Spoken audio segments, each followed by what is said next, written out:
They landed at the 50-yard line, just after the third quarter of the World Cup, apparently just to ensure that we had their full, undivided attention. When they began shooting into the crowd, it was punctuation to an already loud sentiment, and the following weeks of summary executions, sham trials, and roadside massacres let us know. The new management wasn't terribly impressed with our coping strategies.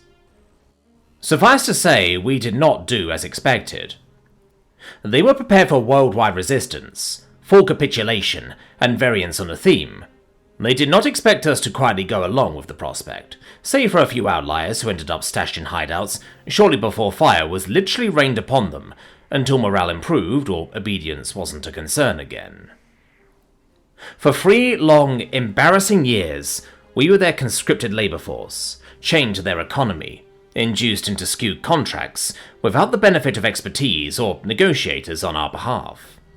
Instead, we endured the worst, ending up shuffled across their empire, forced into awful jobs.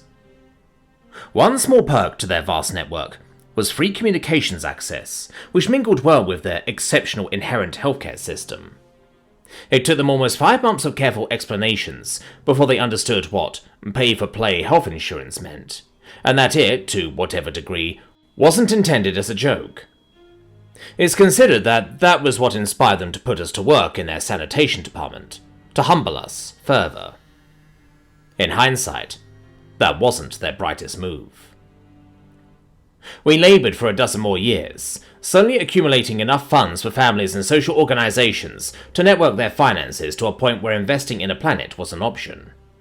We hauled a great many scows full of garbage from one sector to another, dumping them on globe-sized heaps, lashing them in place with magnetically harmonised netting the scale of mountains, sealing in bundles large enough to support nation-states. We chose to settle on a dirty little egg-shaped hellhole that defied their greatest minds' efforts at making it habitable. After they'd reverse terraformed our world, we came to understand that our home world was closer to their hell than anything else. We were their demons, apparently, and nothing was beneath us, or beyond our imaginations for cruelties inflicted on ourselves, they said. You are the garbage people, they'd joke. First, ouch. Second, true. We named the planet Crucible, as it was located in the Forge system, a little past where our own pale blue dot was found on the western spiral arm, and it had almost no resources of merit, except that it had liquid water in abundance, trapped in gigantic oceans, capped in ice sheets, and sealed in miles-thick clouds. The atmosphere was close enough to our original world, it required almost no engineering to make it breathable by infants. With so many of us born into creches aboard labour ships, stuck in orbital platforms, or simply drifting in habitat modules, towed by workfleet drones, it took us almost 3 decades to return to a full billion for population on Crucible. We endured their social jabs, the ruinous economic policies, the brutality of a police state, and far worse deprivations, and through it all, we taught our new generations the stories and ways of our cultures, as to instill in them the lessons of old, and the new ways of thinking. To endure, to smile through the pain, and to see the stars not as light shining through prison bars, yet rather as destinations not yet visited, and known and understood. And to foster the heat of our oldest truths. We worked slowly, of course, as to keep it from being noticed by those who mattered. 1,000 of us were in heavy labour industries, working with freighters and massive haulers, moving all manner of things, the things that their galactic civilization could not sully its collective hands touching. Not now that they had slave labourers so eager to take up the work. All of those long, lonely journeys through empty space, hauling disastrous compounds, chemical nightmares, biological hazards beyond reckoning, and worse and more. And still, it was our scows which were everywhere, slowly and deliberately cleaning their world's skies and seas and streets and fields, stripping them of toxins. When turned in endless reports, which describe throwing the ruinous material into Crucible's sun, incinerating it into hydrogen memories, the files and documentation in working order, handed over dutifully on time, within expectations, and in exchange for our agreed-upon wages. We built ships, which they knew, and they were seen in so many places. Their nameplates, 150 meters tall, a half-kilometer long, describing their disposition to all who could read.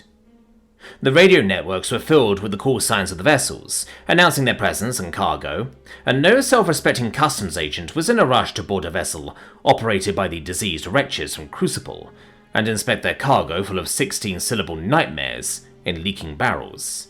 Better to rubber stamp it, send it through the hub, and let the lepers do what the lepers do. We'd run our ships and couriers past the gauntlet of their innermost checkpoints in innumerable ways, beneath contempt and notice, no longer even fun to use as target practice, as their naval fleet expanded forever outward, conquering more and more of the outer territories, their vassal states long since subdued, much as we had been. We waited until the 50th anniversary of the invasion before we gave them the good news. The ghoulish tradition was well known. At every half-century mark, there was to be a parade held on the ruined remains of the homeworld of a species, to celebrate 50 years of occupation, subjugation, and dominion, as to ensure each generation within living memory of their absolute and complete loss to the hegemony's might and majesty. We had long since abandoned our homeworld, of course, and whatever happened would mean nothing to us. It was a storybook place, filled with regretful legends and the torturous memories of the wounded. We chose their homeworld to have a very different parade. For half a century we've been buying and building ships. Immense, they were slabs of fused rock, more than intentional metal, allowing them to be made in a tenth of the time, and cheaper by even more of a fraction.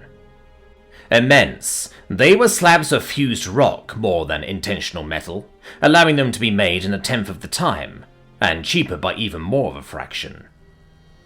They could haul a lake of tainted water from a series of leaking reactors, drain a swamp of diseased biomass, empty a forest of rotting arboreal material. We lined them up by the dozens, 8 across, and stacked them in offset columns 5 ships thick, flying over their homeworld, and we rained down on them everything we could drag, haul and drain, sprinkling their own offal and filth and discharge into their atmosphere. As a final gesture, to ensure that they understood us clearly, each of the ships were then sent into the atmosphere, nose first like gigantic darts, skewering vital infrastructure. Even when they were shot and destroyed, they rained as fire, falling like ash, coating their world in further ruin. What we left them was a hideous and disgusting place, mired in toxic waste, radioactive debris, and flooded in diseases without number nor cure. Their people staring at the skies in helpless terror as we rode away, laughing and singing, and already aiming another part of our growing fleet at their next competitor. "We are the garbage people," they said. So be it.